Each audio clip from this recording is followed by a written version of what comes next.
يا اخي انا ما بيصعبش عليا غير اللي بيحزق وهو بيتكلم قوي ده. أنا أؤكد أن الزمالك لن يلعب أي مباراة في الدور الثاني قبل أداء مباراة الدور الأول. نقطة من أول السطر. أنا أؤكد أن الزمالك لن يلعب أي مباراة في الدور الثاني قبل أداء مباراة الدور الأول.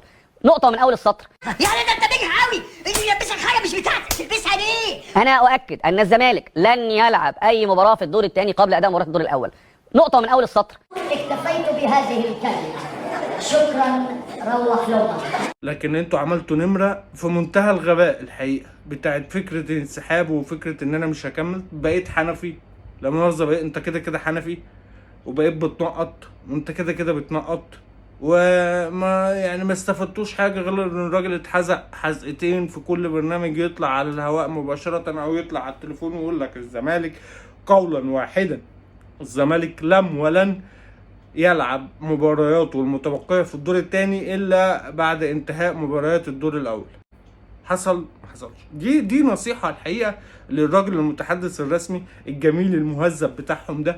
ما بالراحة كده على نفسك، لأن لو أنت ما تعرفش فتعالى وإحنا نقول لك. الناس دي بترجع في كلامها في تاني يوم حضرتك. طيب يا سيدي الفاضل، الزمالك كمان مش حنفي وبيرجع في كلامه، لأ ده الزمالك كمان لا مؤاخذة بقى بينقط.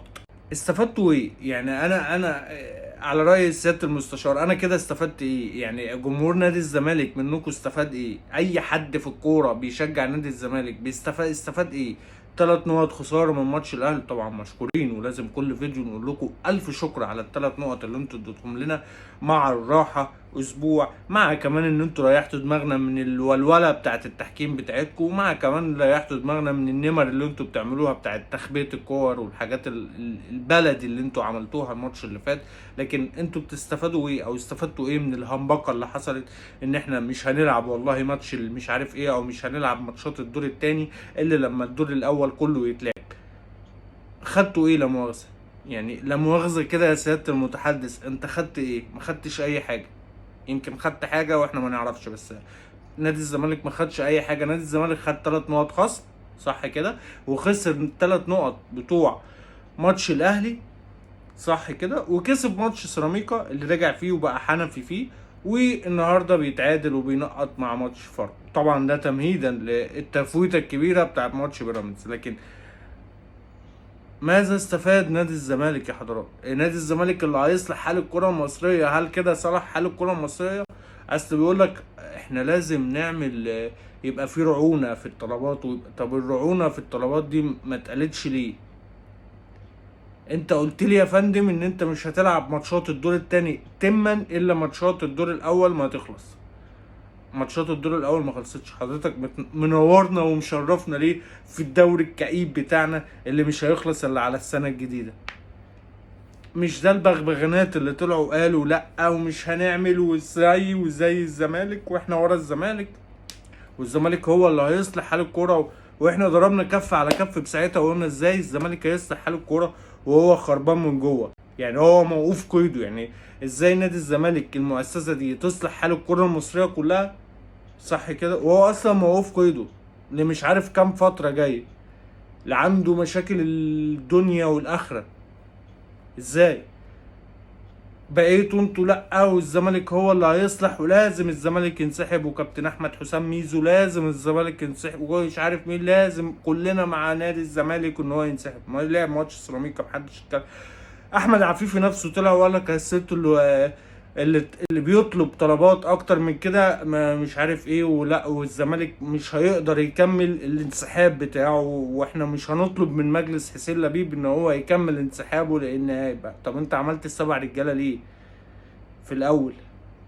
نزلت بيان وقلت لا والله انا مش هلعب الماتش ومش هلعب الدور التاني كله الا لما الدور الاول كله يتلعب. ده حق مشروع لحضرتك طبعا كنادي بيهبط دلوقتي. ما انت انت ما تعرفوش ان نادي الزمالك على مشارف الهبوط يا فندم. ماتشين كمان، ما انت يعني ماتش بيراميدز انت مفوته، ده اللي الناس ما تعرفوش. ماتش بيراميدز متفوت لصالح بيراميدز. ما هو يعني الراجل رضى الاهلي مش هيرضى بيراميدز. ده ما شاء الله، ده شويه كده وهيطلعوا على التلفزيون ماسكين اعلام بيراميدز البغبغانات بتوعه.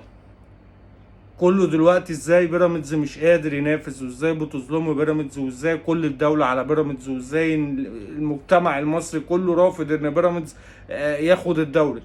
مش هيفوتوا الماتش، فطبيعي جدا هيفوتوا، ف3 نقط على بتوع الاهلي، على 3 نقط بتوع بيراميدز، على نقطتين النهارده من فاركو، شويه شويه وان شاء الله هتحصلوا الاسماعيلي في تسجيل جدول الدوري. ما خلاص، ما هو بيراميدز خد مكانكم. يعني اللي حضراتكم مش فاهمينه ان بيراميدز بياخد مكانكم، بينافس على الدوري مع النادي الاهلي. انتوا فين؟ مش موجودين. سقف لبيراميدز، لكن انتوا عملتوا نمرة في منتهى الغباء الحقيقة، بتاعت فكرة الانسحاب وفكرة ان انا مش هكمل. بقيت حنفي، لا مؤاخذة، بقيت انت كده كده حنفي، وبقيت بتنقط، وانت كده كده بتنقط، وما يعني ما استفدتوش حاجة غير ان الراجل اتحزق حزقتين في كل برنامج يطلع على الهواء مباشرة، او يطلع على التليفون ويقول لك الزمالك قولا واحدا، الزمالك لم ولن يلعب مبارياته المتبقية في الدور الثاني الا بعد انتهاء مباريات الدور الاول.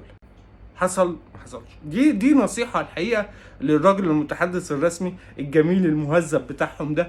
ما بالراحة كده على نفسك، لان لو انت ما تعرفش فتعالى واحنا نقول لك. الناس دي بترجع في كلامها في تاني يوم حضرتك. يعني بالراحة كده خليك خفيف كده وانت بتتكلم، خليك فيه كلام ايه يعني ايه، رايح وجاي، ما يبقاش كلامك حاد او ما يبقاش كلامك ستريت. في نادي الزمالك بالذات، عارف لو اي نادي تاني اقول لك خليك تمام، خليك ستريت، وخليك على قد كلامك وعلى قد قولك، لان نادي الزمالك، لان النادي اللي انت بتتكلم عليه ده وراك، لكن نادي الزمالك مش وراك ومش ورا اي حد الحقيقه. ويسأل جمهور نادي الزمالك ياما النادي عمل فيه حاجات مش كويسه. فبالراحه كده وهدي على نفسك واتقل، ده تقيل حلو جاي. بقول لك في تفوته حلوه لنادي بيراميدز، احلى 3 نقط لاحلى نادي بيراميدز الماتش الجاي يعني. فعادي النهارده بيفوتوا يا اخي، مهما تعملوا في الحكام ولا في الربط سبحان الله، ضربة جزاء من وحي الخيال النهارده لاحمد سيد زيزو، من وحي الخيال، بتتحسب لصالح نادي الزمالك علشان نادي الزمالك يتعادل مع فاركو يا باشا، من وحي الخيال. مهما تعملوا ومهما تشكوا الحكام ومهما تغلطوا في الحكام ومهما تسبوا الحكام ومهما تضربوا الحكام ومهما عبد الله السعيد يدي الروسيه للحكم ومهما جوميز يلطش للحكم، برضه سبحان الله بقول لك من وحي الخيال ضربة جزاء لنادي الزمالك. فدي نصيحة للباشمهندس المتحدث الرسمي اسم نادي الزمالك، اهدى على نفسك كده علشان التقيل والضحك كله جاي، ومش عايزك كده تتعصب. يعني انا مش عايزك تتعصب ومش عايزك تعيش في المظلومية كتير. استقيل من مكانك، لانه المكان ده مضحك بصراحة. فانت لو عايز تضحكنا انت بتضحكنا عموما، يعني اي حد بيركب في اي حتة في نادي الزمالك بيضحكنا. فانت لو عايز تكمل في الضحك كمل، مش عايز براحتك. استقيل. سلام.